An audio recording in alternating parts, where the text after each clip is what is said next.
درود رابط شرپند چارو گوجدارکم منای ساخام arando jagan este washudra salamat bate emroze baharam bate gamagatti magindate شرپند ما گپ جنگا ہے لاتے اب تگانچے شاعری چیئے شاعری ضرورت چیئے اما کہ میں زانتکاراں دری زانتکاراں چی گوشت مشوار گوشت کہ فلپ سڈنی کے ایک بلا زانتکار ہے شاعری بابتا چی گوشی گوش گئے کہ سب سے پہلے ان لوگوں کو لیجئے جو عالم ہونے کا دعویٰ کرتے ہیں اور شاعری کے خلاف بھی ہیں. ان پر یہ اعتراض کیا جا سکتا ہے کہ وہ ناشکرے ہیں کیونکہ وہ اس چیز کو بگاڑ رہے ہیں جس نے بہترین قوموں اور بہترین زبانوں کو جہالت کے مقابلے میں سب سے پہلے روشنی عطا کی ہے. شاعری وہ پہلی دائیہ تھی جس کے دودھ نے رفتہ رفتہ زیادہ مشکل علوم کو ہضم کرنے کا حل بنایا. ایسے لوگ ایسے خارپشت کی طرح ہیں جو غار میں جا کر اس کے باسیوں کو وہاں سے نکال باہر کرتا ہے. وہ ان سانپوں کی طرح ہیں جو پیدا ہو کر اپنی ماں کو ہی مار ڈالتے ہیں. کیا دانش کا مرکز یونان اپنے تمام علوم میں سے ایک بھی کتاب ایسی پیش کر سکتا ہے جو میسیوس، میوزس، ہومر، ایسوڈیس سے پہلے لکھی گئی ہو؟ واضح رہے کہ یہ تینوں کے تینوں صرف شاعر تھے. اچھا کوئی ایسا تاریخی دکھائیے جس سے پتہ چلے کہ ان سے پہلے کچھ ایسے مصنفین اور بھی تھے جو شاعر نہ تھے، جیسے ارفیس، لینس وغیرہ، جو اس ملک کے وہ نامور لوگ تھے جنہوں نے سب سے پہلے اپنے قلم کو آنے والی نسلوں کے لیے استعمال کیا. کیا ان سے پہلے بھی کوئی بابا علم ہونے کا دعویٰ کر سکتا ہے؟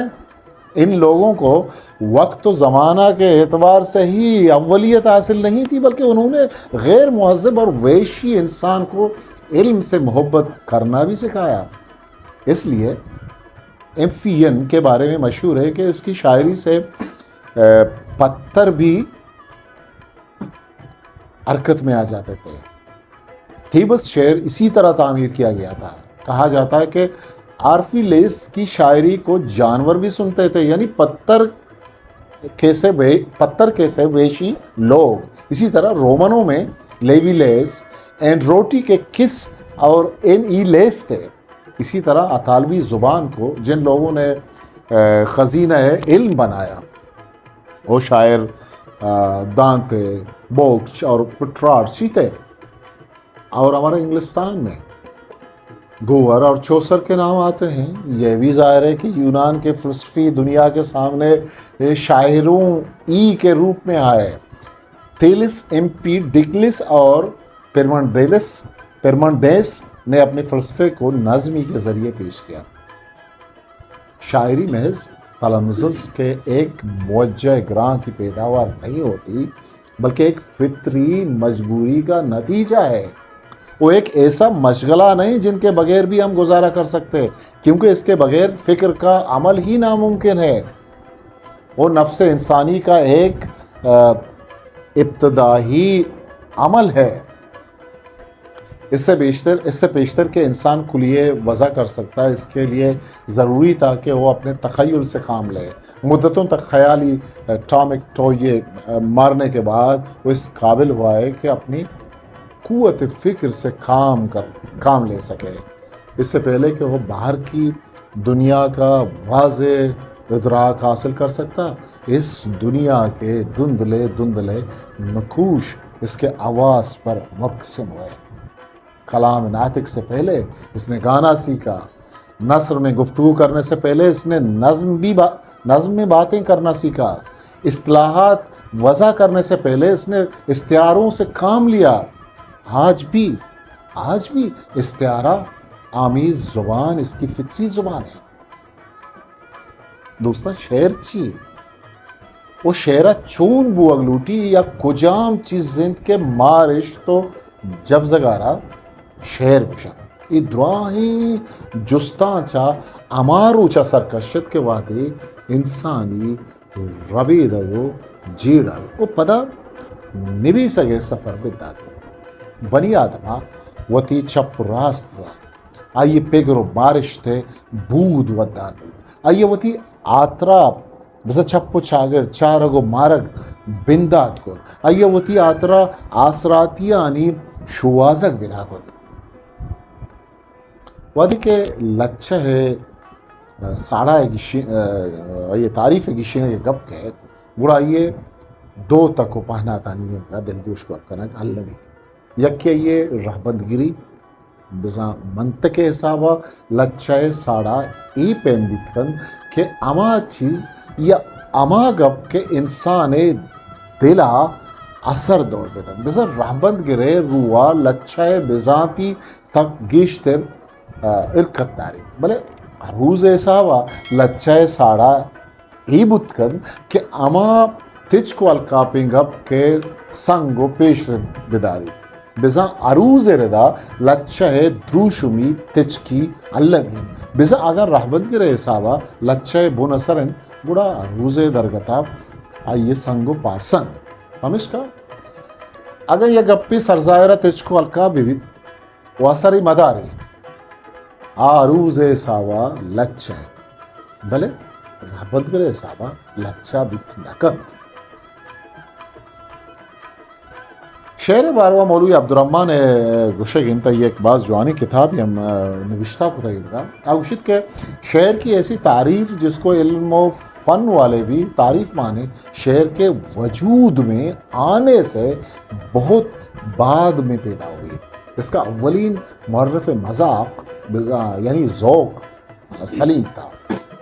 اور وہی جانتا تھا کہ شعر کیا چیز ہے اور اس کی ماہیت اور خصوصیت کیا ہے مگر جب وہ تحقیق کرتا ہوا چون و چرا کے درجہ پر پہنچا اور انکار اور تسلیم افہام و تفہیم یہ کم از کم شعر کے حسن قوی کی تعین کی نوبت آئی تو اول موضوع اور مکفہ کلام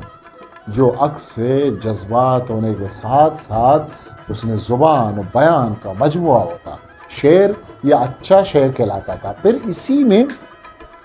ایجاد و معنی اور اختراع خیالی کا اضافہ ہو گیا جب زمانہ اور آگے بڑھا اور شعر نے مزید ترقی کی تو معنی خیالی کی تفسیر کی نوبت آئی اور شعر کی یہ تعریف قرار پائی کہ وہ کلام موضوع و مکفہ جو مقدمات مہم پہ شامل مشتمل ہو اور ان کی ترتیب سے نتائج غیر واقعی پیدا کرے مگر اس طرح کے وہم کو حقیقت کو وہم کر دکھائے شعر ہے نو دوستا عربی نامداری گشتنے کے الشعراء تلاميذ الرحمن بزا شاعر اللہ شاگرد اشیے یک بزانتی ہی بیت کے شاعری ایک ابرمی چیز ہے رومنوں میں شاعروں کو ورڈز کہا جاتا ہے یعنی خدا رسیدہ پیش بی یا پیغمبر ان عظیم لوگوں نے اتنا نفیس نام شاعر کے دل ربا علم کو دیا اور اس کی تعریف و تکریم میں وہ اس حد تک گہے کہ نظموں سے فعال تک نکالنے لگے اس طرح ورجل سے فعال دیکھنے کا طریقہ ایجاد ہوا ورجل کی کتاب کھولی جاتی ہے اور کسی بادشاہ کے بارے میں لکھے ہوئے اشعار پڑھے جاتے اور ان سے عصب مطلب اشارے تلاش کر لیے جاتے حالانکہ یہ ایک فضول سا توہم تھا لیکن اس سے اس بات کا اندازہ ضرور ہو جاتا کہ وہ شاعروں کی کتنی عزت کرتے تھے ڈلفی اور سبلاس کے پیغمبروں پر الہام ربانی شعر میں اترتا تھا اب کیا یہاں ورڈز کی حمایت میں اور استدلال اور کیا استدلال لاؤں کیا میں یہ بتاؤں کہ حضرت داؤد کے گیت بھی نظم ہیں اب ہمیں یہ دیکھنا چاہیے ایک اپنا شمس الرحمن فاروق کی وہی کتاب شعر شورانگیزتا نبشتہ کر گیا کچھ کہ اب ہمیں یہ دیکھنا چاہیے کہ یونانی اس فن کو کیا نام دیتے تھے اور اسے کیا سمجھتے تھے یونانیوں نے اس کے لیے پوئٹ کا لفظ استعمال کیا جو بہترین لفظ ہونے کی وجہ سے دوسری زبانوں میں بھی رائج ہو گیا یہ لفظ پوائہن یہ پوائسن سے نکلا ہے جس کے معنی ہی بنانا اور اسی لیے اتفاق سے یا عقل سے ہم انگریز بھی یونانیوں کی طرح اسے پوئٹ یعنی بنانے والا کہتے ہیں. یہ نام کتنا عمدہ اور بے نظیر ہے اور اس کا اندازہ ہم دوسرے علوم سے مقابلہ کر کے لگا سکتے ہیں. فلپ سڈنی یہ گپا گشگائیں بلے یہ گپ کہتے ہیں شمس الرحمن فاروق کیا وتی کتاب شعر شورنگیز تہا نوشتہ کو دیا. ایک شعر یہ یا دلگوش کرنے تھے سید ہاشمی ہے کہ ماں مکہ اونگ تن ابت مکہ ہیں اوئنگ ابت مکہ ہے گدار عمراء القیس کماندار نور آس تگیں بامیہ تراسیں تہاری اسان گنیکرا یہ گالاں وتی نامدار سردبترت دستوں کے عمر ابن ربیہ تازی وتی راجے وتی گالان زماندار آرود کیو توسی و رومی و نظیری اے حافظ و سادی ہیں شیراز مقیمار بے کیچا بلوچ دست دلن شاہج و رسالو بے شاہ لطیف سندڑیو سندھی چو سیٹار وشحالیو بدحالیے نمو نظارن خوشحال پشتون پشتو گلیں سوبار بے راجہ گسو نام و ہزار جودیں زبانے چطالب پلغارگاں عریب و شربدار الراج و زبان چوتی شاہ لچہاں زندگ تی راج و زبان ہم چوتی لچہاں زندگ. شربدارہ یہ سید ہاشمی